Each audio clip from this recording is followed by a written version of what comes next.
everybody. Welcome into Sports Talk Chicago. Great to see all of you here with us across all of our great radio and TV affiliates here in Illinois and Indiana. 98.3 The Life, WKAN 105.5 The Ticket, ACTV, JTV, WJOB, and Cities 92.9 Talk FM. I'm Jon Zaghloul. John Meadows is directing and producing. We have so much to discuss here tonight. The Bears have hired a new offensive coordinator. Shane Waldron comes over from Seattle. What's his business? We'll discuss. Matt Eberflus defended Justin Fields in offensive coordinator interviews. How old are we? We're going to discuss that too. Plus, the Baseball Hall of Fame voting results have come out. Billy Wagner, our guy, came 3 votes short. Just horrible. But he was close, and I think next year will be his year. All of that's going to be coming up. You can follow us all over at Sports Talk Chicago. Subscribe to the YouTube channel. We've had a nice uptick in subscribers as of late. You can like the video, subscribe to the channel as we do our best to get to 20,000. Want to open up very briefly by letting everybody know here that we have officially signed all the papers and gotten the contract ready. 98.3 The Life, Round Lake Beach, Illinois, is now an official affiliate of Sports Talk Chicago. So we welcome in this new audience. We are going to be airing there on Friday mornings from 8 a.m. to 9 a.m. Pretty primetime slot in the mornings. And we are so excited to be a part of this new station and to really cement our presence in the northern part of Illinois. We've been doing our best to try and get up there. It's certainly been a struggle, but 98.3 has been unbelievably caring and well and has treated us well throughout this whole process. I want to give a special thank you to Lou Bruno and to Rusty Silber over at 98.3. They've undergone a rebrand. They have a new studio up there. They have a Twitch stream. You can watch them on Twitch now, twitch.tv/98.3 The Life. They've got a legitimate operation going. And as they continue to expand, we're excited to be a partner with them and be along for the ride. They have been very gracious, and we just want to sit here for a second and really thank them and welcome this new audience to the Sports Talk Chicago family. If you're unfamiliar with us, I think you're going to enjoy what we bring to the table. And as far as on 98.3 goes, we're going to complement a sports show on Saturday mornings hosted by Rusty Silber from 8 to 10 a.m. So we're going to be on 8 to 9 a.m. on Friday mornings. His show's on Saturday mornings from 8 to 10. So a couple of sports shows in the blocks on the case for 98.3. We're glad to be there with them. And, of course, we're glad to expand our affiliate list. Now we got 7 stations in total. We got our great partners across Kankakee, Joliet, Wilmington, Aurora, Bloomington, Normal, Northwest Indiana, and Chicagoland. It is amazing. And there's more expansion to come on top of that, too. So the fact that we're already at 7 is just amazing. And we're going to get to more, and we're going to cover and blanket, hopefully, more of the state of Illinois, parts of Indiana, hopefully even out into Iowa and southern Wisconsin as well. We're working on all of those stations and all of those areas. But thank you to 98.3. So glad to be a part of their family and so glad to bring Sports Talk Chicago to all of you in northern Illinois. How exciting. And another feather in our cap here at STC as the STC syndication network continues to expand. So we're excited and we're ready to go. New audience, same old Bears, unfortunately. I'm just kidding. They actually made a decent hire here. They hired Shane Waldron, the offensive coordinator. Now, we did an offensive coordinator video last week. It was before the Bears had actually interviewed Cliff Kingsbury, who was my favorite for this job. But I'm not fully opposed to Shane Waldron. I'm not angry about it, believe it or not, so don't worry. I'm not going to be all negative or pessimistic. I don't think this was a bad hire. If I had to categorize it, I'd say this was the safe hire for the Bears. It wasn't flashy. It didn't pop off the page necessarily, but here's the positive. You know what you're getting with Shane Waldron. I'll explain that in a second. Here's what Matt Eberflus had to say about adding Shane Waldron to the staff. He said, quote, "We are excited to add Shane to our coaching staff." Eberflus also said, "I also want to thank all the candidates we spoke to throughout the interview process. This was a very exhaustive search," which it was, "but in the end, I'm grateful the journey led us to Shane. He's a great teacher and communicator with a diverse coaching background among some of the game's most elite head coaches. I look forward to partnering with him as we build out the rest of our staff and get him started here." As we know, Waldron brings a lot of experience to the table. He spent 3 years as the offensive coordinator in Seattle, saw the team go from the last year Russell Wilson through the Geno Smith era, which I would argue was quite successful, that transition, and eventually where they are today. So we're going to talk about that in a second. Waldron's star across the league, though, has risen due to his coaching efforts with Geno Smith. Waldron said also, quote, "I appreciate this opportunity given to me by Coach Eberflus and Ryan Poles. We can't wait to get to work at a franchise with such a storied history and passionate fan base." And accordingly, Waldron setting up some interviews as we speak with former staffers of his in Seattle, including Chad Morton, Sanjay Lal, and Kerry Joseph, among others, to work under him. Sanjay Lal is actually a respected guy around the league in terms of quarterback coaching. So maybe he'll end up getting the job or at least getting an interview. That'll be something we follow as well. So the Bears grab Shane Waldron. The Bears make the safe but not flashy move, but yet still, I think, make a smart one. At the end of the day, they make a smart move. Let's look at Shane Waldron's time, at least in Seattle, as of late. Now, this past year, they went 9-8, similar to last year. Last year, they made the playoffs. This year, they didn't. This year, their offense was 17th in football. Last year, though, under Geno Smith, it was 9th in football. And his first year in Seattle, calling plays, it was 16th. That was at the end of the Russell Wilson era in Seattle. And I will say this, Russell Wilson, even in that year, say what you want about Russell Wilson, he had 25 touchdowns and 6 picks that year. And quarterback production as a whole for Seattle that season, in Waldron's first year calling plays in Seattle, was a combined 30 touchdowns, 7 picks, and a 103.1 passer rating between Russell Wilson and Geno Smith after Wilson got hurt. And obviously, Geno Smith balled out in 2022, set Seahawks records for passing yards in a season. That's right, he even beat Russell Wilson's record and had a quarterback rating of 100.9. And even this past year, although the offense overall was 16th in football, Geno Smith had a decent year. And when he couldn't play, Drew Lock even stepped up and did okay considering the situation. In addition, Seattle, at the running back position, had Kenneth Walker, 23 years old, who is not highly touted at all, run for another 900-plus yards this year. He split carries with Zach Charbonnet, who had 462 rushing yards. And then Geno Smith even added 155. So here's the thing for Shane Waldron. And here's the thing that I like when I look over his resume. Obviously, the experience is number one, but especially in Seattle, he knows how to find production out of players who many would consider subpar. And that's my take with Waldron. Am I convinced that he's going to rebuild this Bears offense? No, but nobody should be. I mean, I have skepticism about anybody who would come in here unless you're talking about Jim Harbaugh or maybe Cliff Kingsbury if Caleb Williams was drafted, right? There's going to be skepticism no matter who comes in, no matter who's going to be the next OC for the Bears, and now it's going to be Waldron. That's understandable. That should be expected. I'm not going to sit here and anoint this guy to be the guy right away. I'm not going to make the same mistake I did or many others did with Luke Getsy, which obviously didn't work. But I will say this. Waldron's track record, his respect across the league, and his ability to get the absolute most out of people like Geno Smith or Kenneth Walker, Drew Lock even, Russell Wilson, that speaks volumes about how good he is as a coach.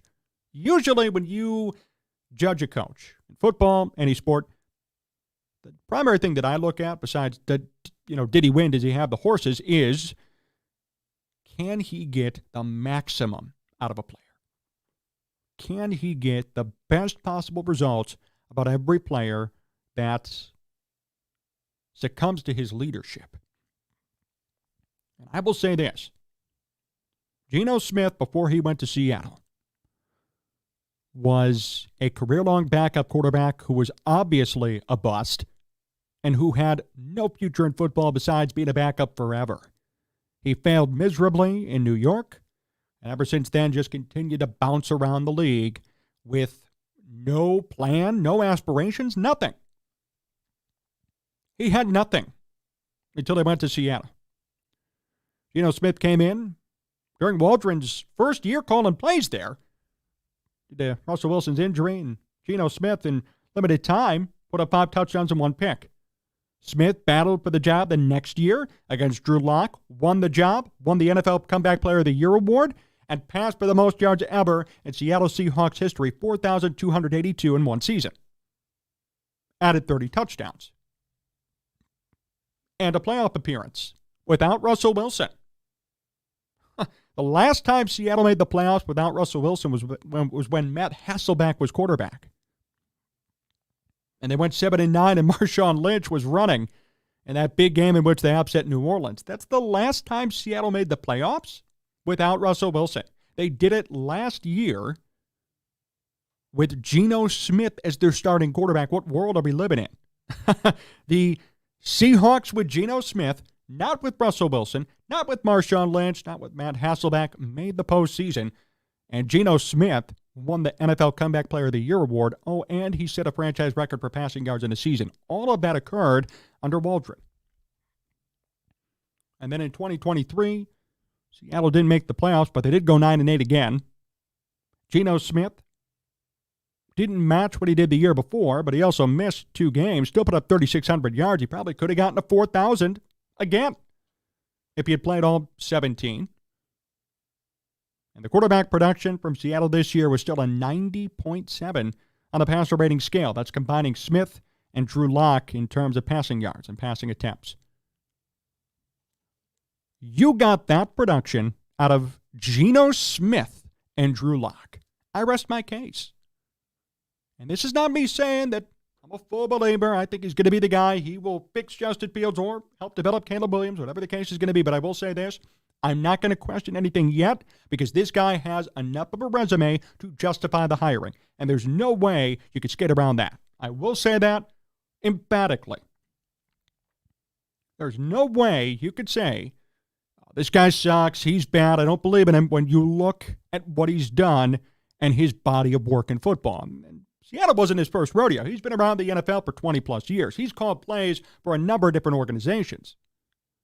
Now, that could scare you. Why has he gotten fired so many times? Or it could motivate you and say, well, he's either moved on or he's gotten fired, but yet he keeps finding work. He keeps finding work. It's different than somebody in the NFL who gets his one shot that never finds a job again, like Josh McDaniels, right? That guy just sucks as a head coach, and we all know it. It took him 12 years to get another head coaching opportunity. He couldn't even last 1 year in Las Vegas. Waldron goes from team to team, continues to get hired, and over the past 3 years did a lot of good things in Seattle. The record was around 500, of course, but look what he was working with, and look from an offensive perspective what he got out of that team. I mean, that's impressive. You think Luke Getsy's going to get all of that out of Geno Smith? Right? If the shoe was on the other foot and Luke Getsy was calling plays out in Seattle? No way. No way that would happen. Shane Waldron got the absolute most out of every player that he coached over there. Kenneth Walker wasn't supposed to be a big-time running back, big-time pick. And Kenneth Walker has been great for them. He rushed for 1,000 yards last year, 900 plus this year. Last year, didn't even play in all 17 games. He played in 15. And even in Waldron's first year, the Seahawks had nothing in terms of running backs. I mean, they had Chris Carson, Alex Collins, Rashad Penny, Adrian Peterson got carries. He had absolutely no weapons. No weapons, and look what happened. So I'm not going to criticize this move by Chicago. I'm skeptical because people like Brian Pulsam at Eberflus endorse him. But in terms of legitimate production, this guy knows his stuff. I'm not going to crap on him for doing what he's doing and doing what he's done. Does this mean he's going to be a sure thing? We don't know. But it does mean that based on paper, based on resume, based on experience, based on output from players he's coached, he's certainly qualified enough for this job. And that's what I like about this too. I have criticized the Bears many a time on this program for doing a college of coaches type approach, right? Hiring everybody but no experience and saying, oh, okay, let's see how it goes. For once, they went outside of the box and hired somebody with vast amounts of experience. It's actually the opposite of what they've done in the past, even at the coordinator position. Luke Getsy, rookie, right? Luke Getsy was a rookie offensive coordinator. He was a passing game coordinator, not an offensive coordinator, and that crashed and burned. Shane Waldron is a proven commodity in terms of being an offensive coordinator. And I will say this too. If it doesn't work here for him, it's not a Shane Waldron problem. I can tell you that. Unless things go catastrophically wrong, it's not going to be a him problem. You can't criticize somebody who's had success at 4 different places, 4 different organizations, and a guy who's been around the league for 20, 30 years. You can't.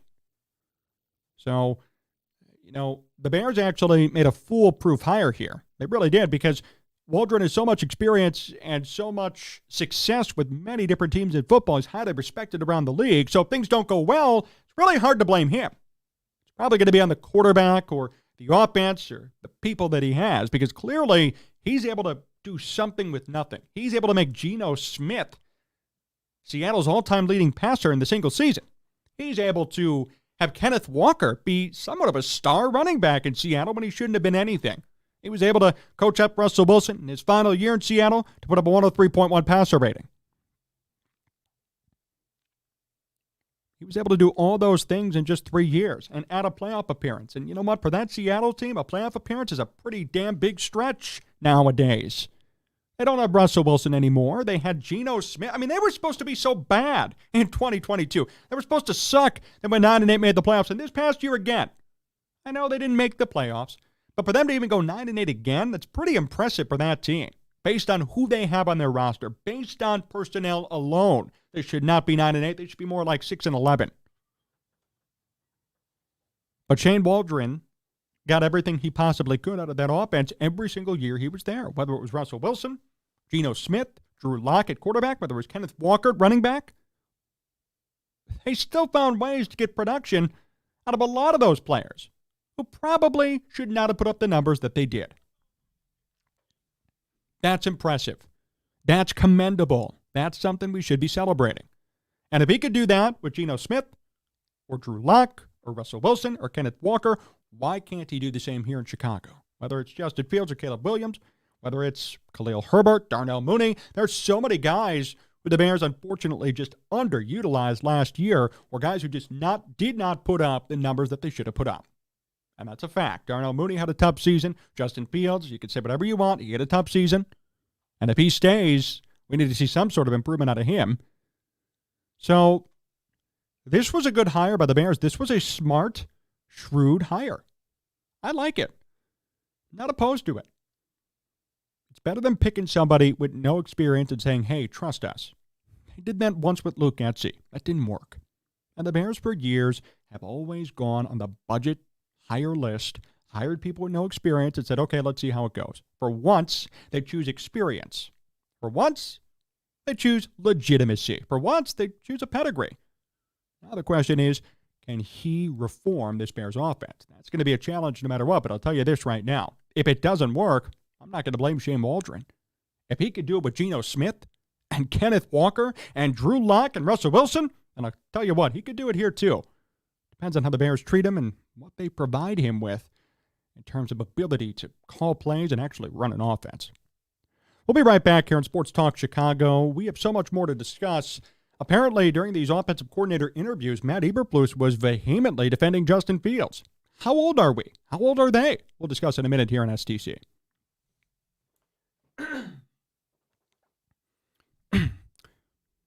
Hi, everybody. Sports Talk Chicago. Back at it with you. Jon Zaghloul, John Meadows directing and producing. Great to be on all of our great affiliates on radio and TV. We have a new one in the mix, 98.3 The Live up in Round Lake Beach, Illinois. Please give them some love. Follow them all over. Great to be on with them Friday mornings, 8 to 9 a.m. every single week. And, of course, all of our great affiliates who've already existed. WKAN 105.5 The Ticket, ACTV, JTV, WJOB. Cities 92.9 Talk FM. You can follow us all over at Sports Talk Chicago. Find us on YouTube. Hit the subscribe button. Hit the like button. And if you miss any of this show, we're already on the second segment. Go back and podcast it. Go to sportstalkchicago.com. Go to your favorite podcasting platform. The show is separated by segment, or you can listen to the full show in one big bite. So if you're going to be driving for a bit or out and about, you want to listen to 48 minutes of me yelling in a microphone, you can. Just go to podcasts and download the episode for free, wherever you get them from. So great to have a new affiliate, too. I'm going to keep plugging that for the rest of this program. 98.3, great people. Lou Bruno and Rusty Silber. And we're excited to be having a presence in northern Illinois, right around Round Lake Beach. So really be sure to support them, too. It's great to add them to the flock here. 7 stations on the SDC syndication network, and we're not done yet. So it's exciting to continue to expand here and push this program out to more people. So we talked about Shane Waldron. Shane Waldron is in the building. And Shane Waldron is the new offensive coordinator. That's fine. I actually am not opposed to the hire. Here's the interesting thing, though. I'm going to read this for you from NBC Sports Chicago. And here's the headline. Report. Matt Eberflus defended Justin Fields in offensive coordinator interviews. Wait, what? I'm just reading the headline there, but Eberflus had to defend Justin Fields? For all of you Fields lovers out there, you're going to get pissed off, but I'll tell you what. The fact that you have your head coach vehemently defending you in offensive coordinator interviews, that tells enough. That shows me enough about who Justin Fields is and whether or not he's the guy for the Bears. You could like it or not. You could take it or leave it. The fact is, if you're head coach, do you think Robert Saleh's in, hiring the offensive coordinator saying, oh, man, you got to keep Aaron Rodgers? Do you think Matt LaFleur is going to be hiring a new offensive coordinator? He's going to sit there and say, man, you got to keep Jordan Love. What about Jim Harbaugh? Just got hired by the Chargers. Man, you got to keep Justin Herbert. No, because they're actually good. No, there's no need to defend legitimate star elite quarterbacks. But the fact that you have to sit there and defend Justin Fields to everybody who walks in the door to interview shows that there's a problem with him. If you're defending somebody, then there's a problem that needs to be fixed. There's an admission here. This is an admission. Read the headline. Read between the lines. This is an admission from Matt Eberflus that Justin Fields is not the guy. Hello. Look at it. We're going to read some of this article too. In a story published on Tuesday, Albert Breer reported that the Bears head coach Matt Eberflus kept Justin Fields in his pitch to potential OCs. Eberflus did defend Justin Fields in the interviews, as I understand it, Breer said.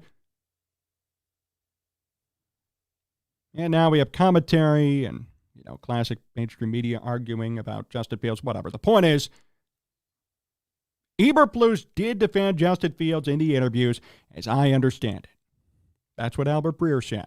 I'm going to trust his sourcing and trust his reporting. How sad is that? Because again, if this is Aaron Rodgers, Jordan Love, Justin Herbert, there are many other quarterbacks we could argue with too, right? Guys who you just know are legitimate quarterbacks. Jared Goff, right? I would argue Jared Goff is in that list now. Josh Allen, to an extent. The Bills hired a new offensive coordinator tomorrow. Do you think Sean McDermott's going to sit there and say, well, you got to keep Josh Allen. Please keep Josh Allen. I like Josh Allen. No! He's an elite quarterback. Or Aaron Rodgers. Robert Saleh looking around. I don't know who I should hire. Oh, well, you better keep Aaron Rodgers. You got to keep him. I implore you to keep him. No. This is an admission of guilt. This is an admission of, you know what? I don't really know if he's the guy. The fact that you have to defend him, and we've talked about this all year long, the fact that anybody has to actually sit down and argue about Justin Fields is enough to say he's not the guy. We're going to talk about the Hall of Fame next segment. If you have to sit there and debate and say, I don't know, there's a case, but there's not a case, then guess what? He's not a Hall of Famer. Same thing.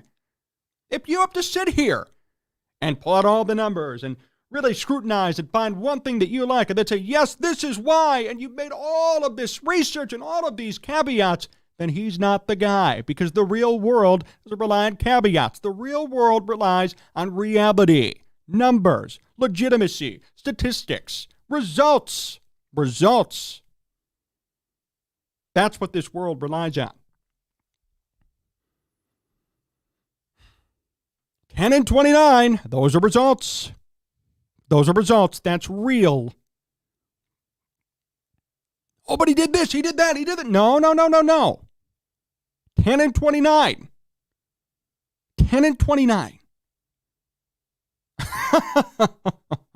Never a 3,000-yard passer. Now, those are results. That's the reality of the situation. Whether you like it or not, it's the truth. You can sit there and crap on me. You can sit there and get all angry. It's the facts. Okay? You can't deny it. Sorry. And I can't believe this report came. I've never seen this before. First of all, let me start there. I've never seen a report like this ever. And I know I'm not that old, Maybe you guys have seen it and I'm too young, but I've never seen a report like this where there's a report that comes out and, a team leaks or whatever the situation is. The report comes out that, when they were interviewing an offensive coordinator, the current head coach was defending the current quarterback. I mean, that's unbelievable. You have to sit there and actually get down and grovel with these coaching candidates. And it's so funny, too, because we talked about this last week on this program. If I were an offensive coordinator, I would want a sure thing. I would want a situation in which I would be safe if the head coach got fired. And I'll tell you this, the safest opportunity for an offensive coordinator is going to be if there's a new quarterback. That's going to be the safest opportunity. Right? Because if, let's say next year the Bears go 7-10, Eberflus is going to be gone and Poles might be gone. The offensive coordinator, if he does well with the quarterback, he might survive. Maybe Caleb Williams comes to the Bears next year. They go 8-9, but Williams passes for 4,000 yards. That's not Williams' fault. And maybe the offensive coordinator survives. But if he comes into a situation where it's like, hey, rehab Justin Fields, make him throw for 3,000 yards, do this, this, and this, and it doesn't happen, he's going to get fired right away.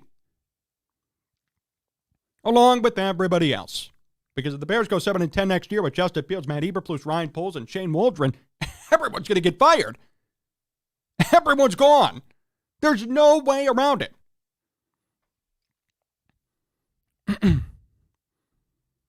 So, I don't understand why, to this day, even after this report, we got people still defending Fields to a fault. I'm okay if you're just a fan of him. Again, we've talked about vandalism. Hey, if you're a fan and you just love Justin Fields as a guy and, hey, you think he's a good kid, good quarterback, fine. But you can't deny the facts. That's all. You have to at least acknowledge that this report came out. And others like it, too. You have to acknowledge he's 10-29. You have to acknowledge he's never thrown for 3,000 yards. You have to acknowledge that when interviewing new offensive coordinator candidates, and they interviewed a lot of them, Matt Eberflus is in every interview defending him. Defending him. Well, here's why you got to keep him. What is this, a freaking sales pitch? How old are we? What is he, 5 years old? Come on. This is football. This is the NFL. These are grown men. This is adults here. And we're sitting here defending people. And saying, no, this is why you got to keep them. Here are the caveats, right? Here are the qualifiers to why things didn't go well and why you should stick with Justin Fields. It sounds like just a losing business pitch, a losing sales pitch. And if I'm sitting at one of those interviews, if I was an offensive coordinator, I'd just walk out. I mean, you got to be kidding me. Right? Because when you walk into something like the Bears have right now, when you walk into this situation, if you're an offensive coordinator, you want a clean slate and a creative license. You want the ability to go off script. You want the ability to have your own quarterback. You want the ability to, actually call a pass play and have it be a pass. Or have the ball completed downfield from more than 15 yards. Well, Justin could throw downfield. Well, he can't find open receivers when they're standing there waving their arms around. So, what are we talking about here? And this is not a personal attack. You're all going to think it is. It's not. This is just the reality. We have to see the truth in this. Even if you don't like it, I know it hurts. I know it doesn't sound right. I know you love Justin Fields. That's awesome. That's great. You're allowed to like him, and I'm okay if we disagree. That's fine, but you can't deny these reports. You can't deny these facts. You just can't. And for this report to come out, I mean, again, I can't believe it. Let's see what it says here, too. It says, quote, some have taken this report as a sign that the Bears may be leaning towards trading away the number 1 overall pick and retaining Fields. I don't think so. I think this is the opposite. Really, there's not much we can glean from the line without knowing the real nature of the conversations.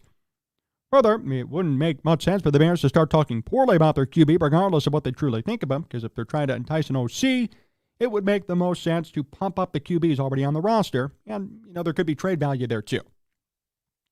That's my commentary.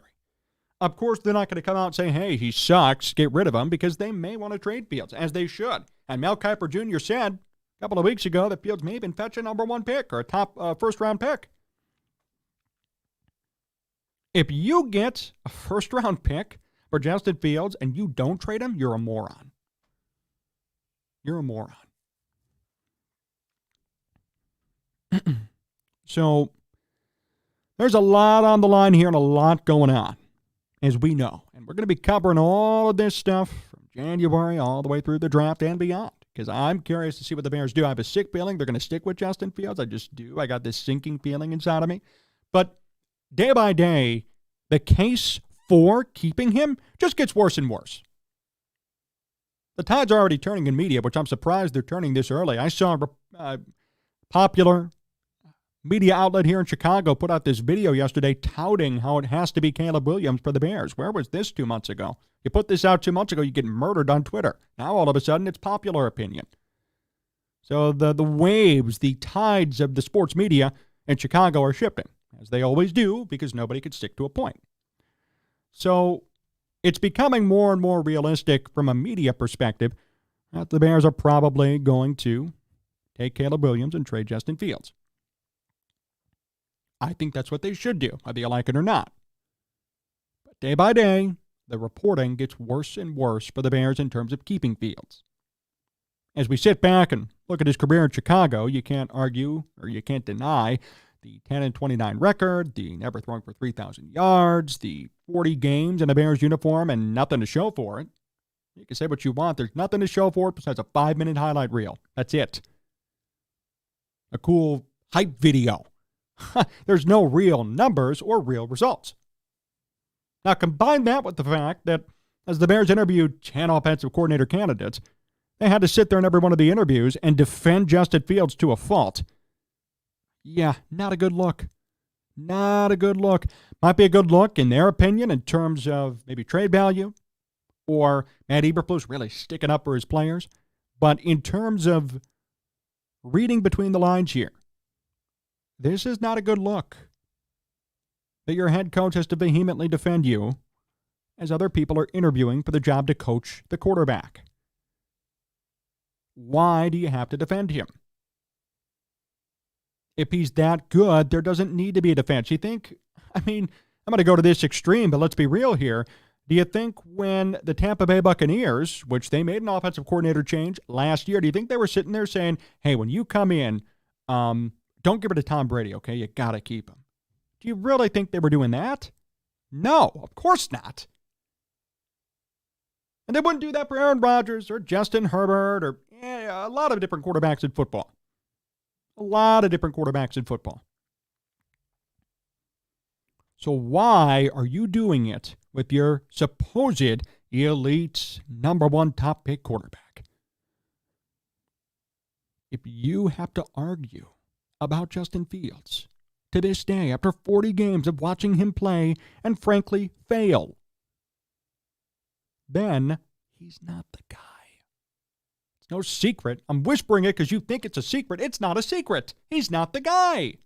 If it's 40 games in and he's 10-29, so 39 games in, 10-29, never threw for 3,000 yards, coach has to defend him to 8 different people who are interviewing for the offensive coordinator position. He's not the guy, people. Let's wake up and see it. Let's wake up and see it. I wish him the best. I really want him to succeed. I hope he goes to Atlanta, goes to a QB-needy team, and maybe he works out. Maybe he doesn't, too. Then who's going to be to blame? Oh, he had another offensive coordinator. If they keep him this year and he doesn't do well, the blame's going to go again on the offensive coordinator. You can't blame another offensive coordinator for Justin Fields' inept quarterback play. You can't do it, especially with Waldron. You know why? Look what he did with Geno Smith. So there's no more safety net for Fields if he is ending up staying. And I'll tell you what, if he performs like he did this year, next year, I'm not going to be impressed. I'm not going to be impressed with 2,400 passing yards and 17 touchdowns and 10 picks. And add 10 fumbles to that mix too. Oh yeah, in the fourth quarter, patented fumble or turnover. Pick, whatever. I'm not going to be impressed if we see the same stuff from him. And then the excuse is literally going to be, I see it already because I know how the media works. It's going to be, well, he had another offensive coordinator. It's his third one in 4 years. He had Nagy first, then he had Getsy. Getsy tried to screw him, and now he had Waldron. No. Nope. I'm too old to understand that. And I'm 23, and I'm too old now to know that that's BS. Give me that crap. My goodness. I'm sick of the spinning wheels from fans and media pundits and everybody in between. I'm down to have a civil conversation. You know that. I always have been on this program. But I'm not down to hear spinning upon spinning upon spinning, and then all of a sudden I hear, oh yeah, Justin Fields is an elite quarterback. I have people commenting on these videos. I have people telling me on social media. I got people DMing me. Oh, you're way off. Justin Fields is elite. Elite. Okay, yeah. For a guy who hasn't even thrown for 3,000 yards in a season, he's an elite quarterback. How delusional are you? Come on, people. No. He's not elite. And it all goes back to this report. All of my outrage on this segment goes back to this report. If you, as a head coach, have to defend a lame duck quarterback, and you're a lame duck head coach, and you're defending, I guess, both of you, to a new offensive coordinator candidate, you've already lost. You've already admitted guilt and defeat. That's enough to show there's an issue here. And this is not a well-oiled machine. Please, let's see it. Let's stop defending mediocrity. Bears fans are so addicted to mediocrity. Let's expect greatness. Let's expect, hey, I want a 4,000-yard passer. And Justin Fields is never going to do it, right? Let's expect record-breaking quarterback play from the Bears. It starts now. And unfortunately, whether you like to hear it or not, Justin Fields is not that guy. Carry on. We'll be right back at Sports Talk Chicago. Our buddy Billy Wagner did not make the Baseball Hall of Fame. Who did? We're going to break down voting results and give our analysis on all the guys who made it in. Don't go anywhere.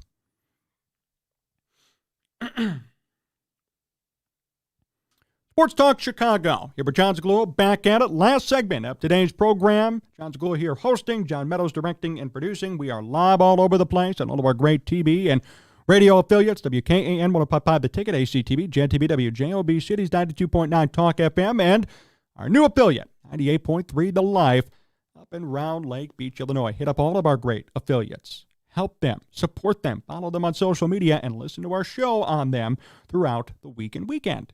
You can follow us all over at Sports Talk Chicago, and you can subscribe to our YouTube channel, hit the like button on our videos, and subscribe. We are gaining subscribers quickly, which is awesome. We have a goal of 20,000. We're about 1,300 away, so every single subscription helps as we are on the road to greatness here on STC. We appreciate all of your help.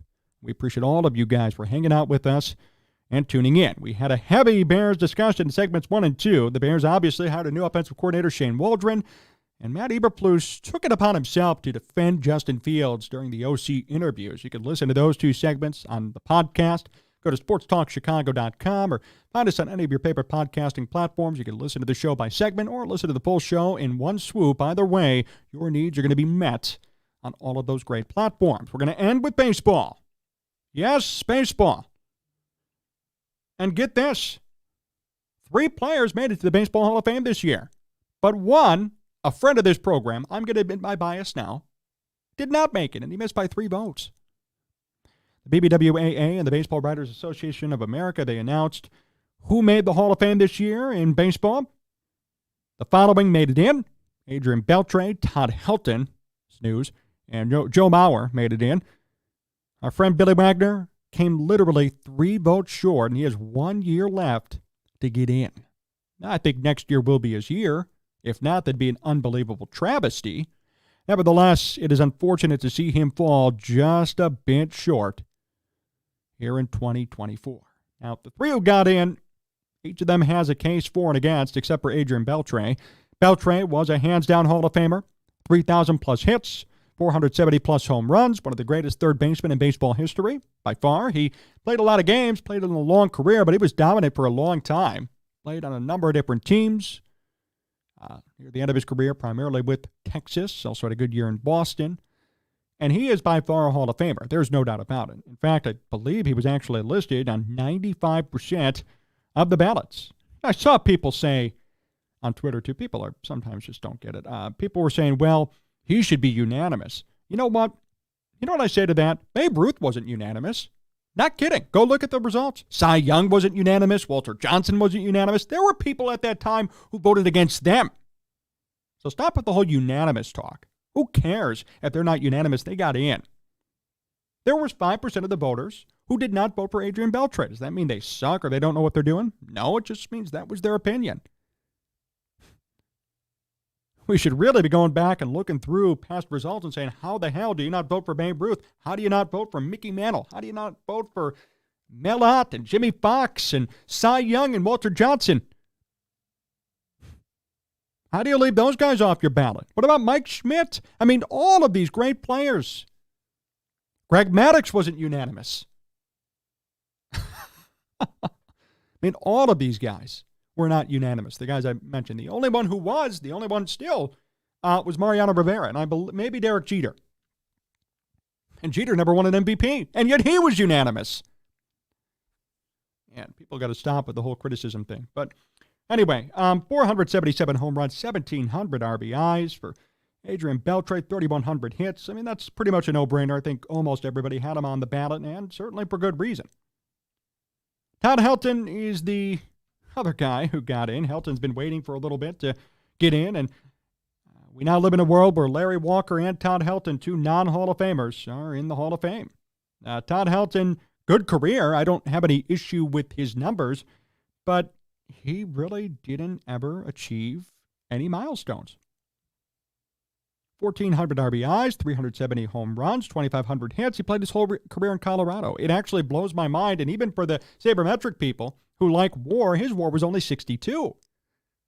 This is an unimpressive Hall of Famer.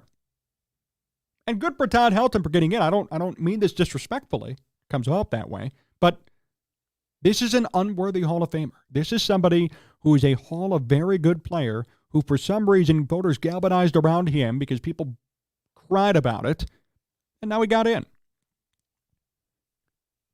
Helton's case has gone up and up. He debuted at 16%, probably where he should have been. And now he gets into the Hall of Fame in 2024. I mean, I can't believe it.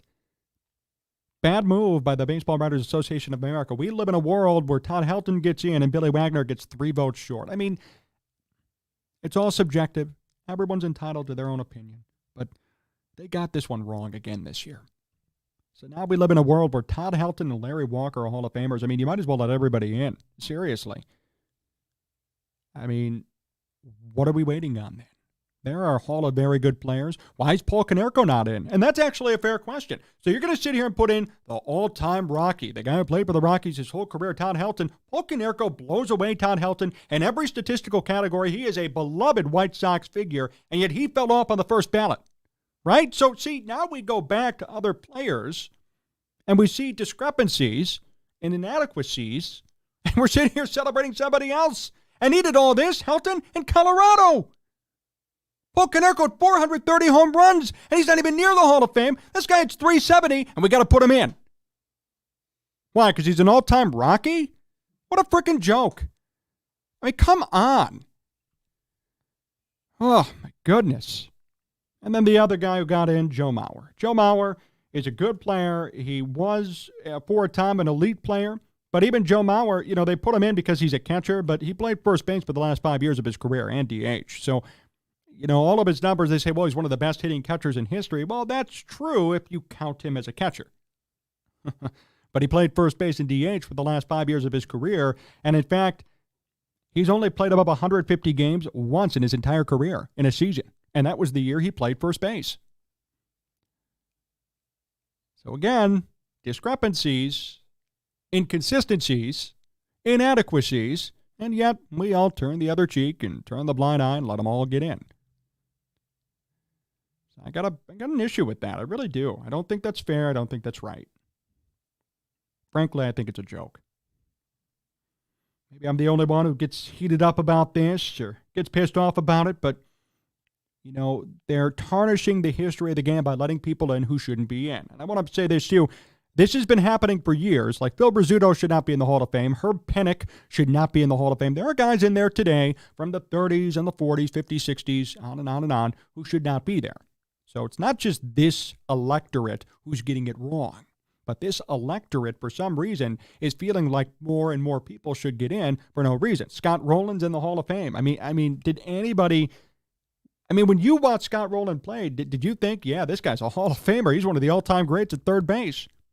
He is the worst third baseman in the Hall of Fame. And Todd Helton might be one of the worst first basemen in the Hall of Fame. Based on numbers and based on what he did, where he did it, yeah, there's a huge asterisk next to his name. And then Joe Mauer, if Joe Mauer finished his career playing catcher and put up the numbers that he did, I could see a case why. I wouldn't even support it, but I could see a case why. He won an MVP. He won 3 batting titles as a catcher. That's pretty impressive. But he played catcher for only half his career. The last 5 years, as of course the position had a wear and tear on him, put him at first base. Next, they're going to put Buster Posey in the Hall of Fame, which they probably will.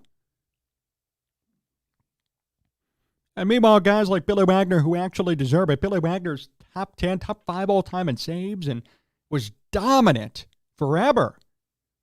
His ERA plus is 60 points higher than Trevor Hoffman, and yet he's waiting till the 10th to try to get in. Somebody like him. In addition to, by the way, other guys who came close and didn't make it. Now, I don't agree with all these players, but like, for example, Jimmy Rollins got 15% of the vote. Jimmy Rollins is an all-time great middle infielder. There's no doubt about it. MVP winner. World Series winner. Legendary baseball player. He's getting 15%, but we're letting Todd Helton in. Mark Burley got 8% of the vote. He gets to stay on the ballot. 5% is the minimum to stay on. Mark Burley was a very good pitcher. Do I think he should get in? I don't know. But you know what? He's getting only 8%. We got people at the top who are just as similar in production getting more. This is a weak ballot anyway, though. I mean, I'll look down the list. I'll name them off for you real quick. Gary Sheffield, by the way, fell off the ballot. He did not get in. Gary Sheffield finishes at 64%. He fell short. He will go to the Veterans Committee. My guess is he'll never get into the Hall of Fame. And you know what? I mean, he had 500 home runs. Now, I know there were the steroid stuff. That's the thing that bothers me about it. But at this point, I mean, if you're letting Todd Helton in and not Gary Sheffield, who was a more generational, who was a more respected player? How many kids imitate Gary Sheffield's batting stats? That should say enough about his impact on the game and his numbers. Chase Utley, oh boy, wait till he gets in. And it's coming. I'm telling you, people, it's coming. This was only Utley's first year. 28%. All the sabermetricians are going to get into a room and put out a big press release and public relations spin, and he's going to be in the Hall of Fame in 5 years. Mark my words now. He shouldn't be there. Manny Ramirez and A-Rod were quite short. Carlos Beltran had a big boost, and Andrew Jones, another big boost too. No disrespect to Andrew Jones, but he only had 1,900 hits. I mean, he didn't even have 2,000 hits. And Andrew Jones, after he left Atlanta, famously sputtered out. Signed that big deal in L.A., hit 158 in 81 games. And the Dodgers literally were so stunned at his regression, they just cut him loose. And now he gets to be on the Hall of Fame ballot and might end up getting in. I just don't understand how some of these voters vote. You know, it's been a lifelong dream of mine to have a Hall of Fame vote. I never will because I'm never going to be a quote-unquote qualified writer. But if I did, I'd clean that place up. I'd clean that place up in a second. My ballots would be so different from the norm, people would get pissed off, and I wouldn't care. And there was one guy who submitted a blank ballot this year. You know what? I support it. I do. Why not? Who on this list is elite besides Adrian Beltre? Really, who on this list is like way up there, slam dunk? Yes, I know. Billy Wagner, in my opinion, but others don't even feel that way. Just saying. Some people just submitted only Adrian Beltre ballots. You know what? I don't blame them. And actually, I appreciate that approach more than I got to fill up my ballot with 10 people. I saw writers tweet out. They said, I only got 10 spots, but I could have picked 15 on this list. 15? Who's getting in? Who are you picking? I mean, you might as well just check up all the boxes. Yeah, let's let Jose Reyes and James Shields and Matt Holliday and Bartolo Colon get in. I mean, come on, David Wright. My goodness. Ooh. These guys drive me crazy. Nevertheless, those are your three who get in: Adrian Beltre, Todd Helton, and Joe Mauer. They're in the Baseball Hall of Fame, and that will do it for us here on Sports Talk Chicago. I appreciate everybody tuning in. What a great, fun, and electric, high-energy show here today. Thank you to all of our great affiliates. Our new one, 98.3 The Life, WKN, 105.5 The Ticket, HCTV, Gen TV, WJOB, and Cities 92.9 Talk FM. Big thank you to John Meadows, directing and producing. To all of you, follow us at Sports Talk Chicago. Subscribe to the YouTube channel. Hit the like button. Make sure you stay with us, stay a part of the conversation moving forward. Appreciate you. Until next time, so long from STC.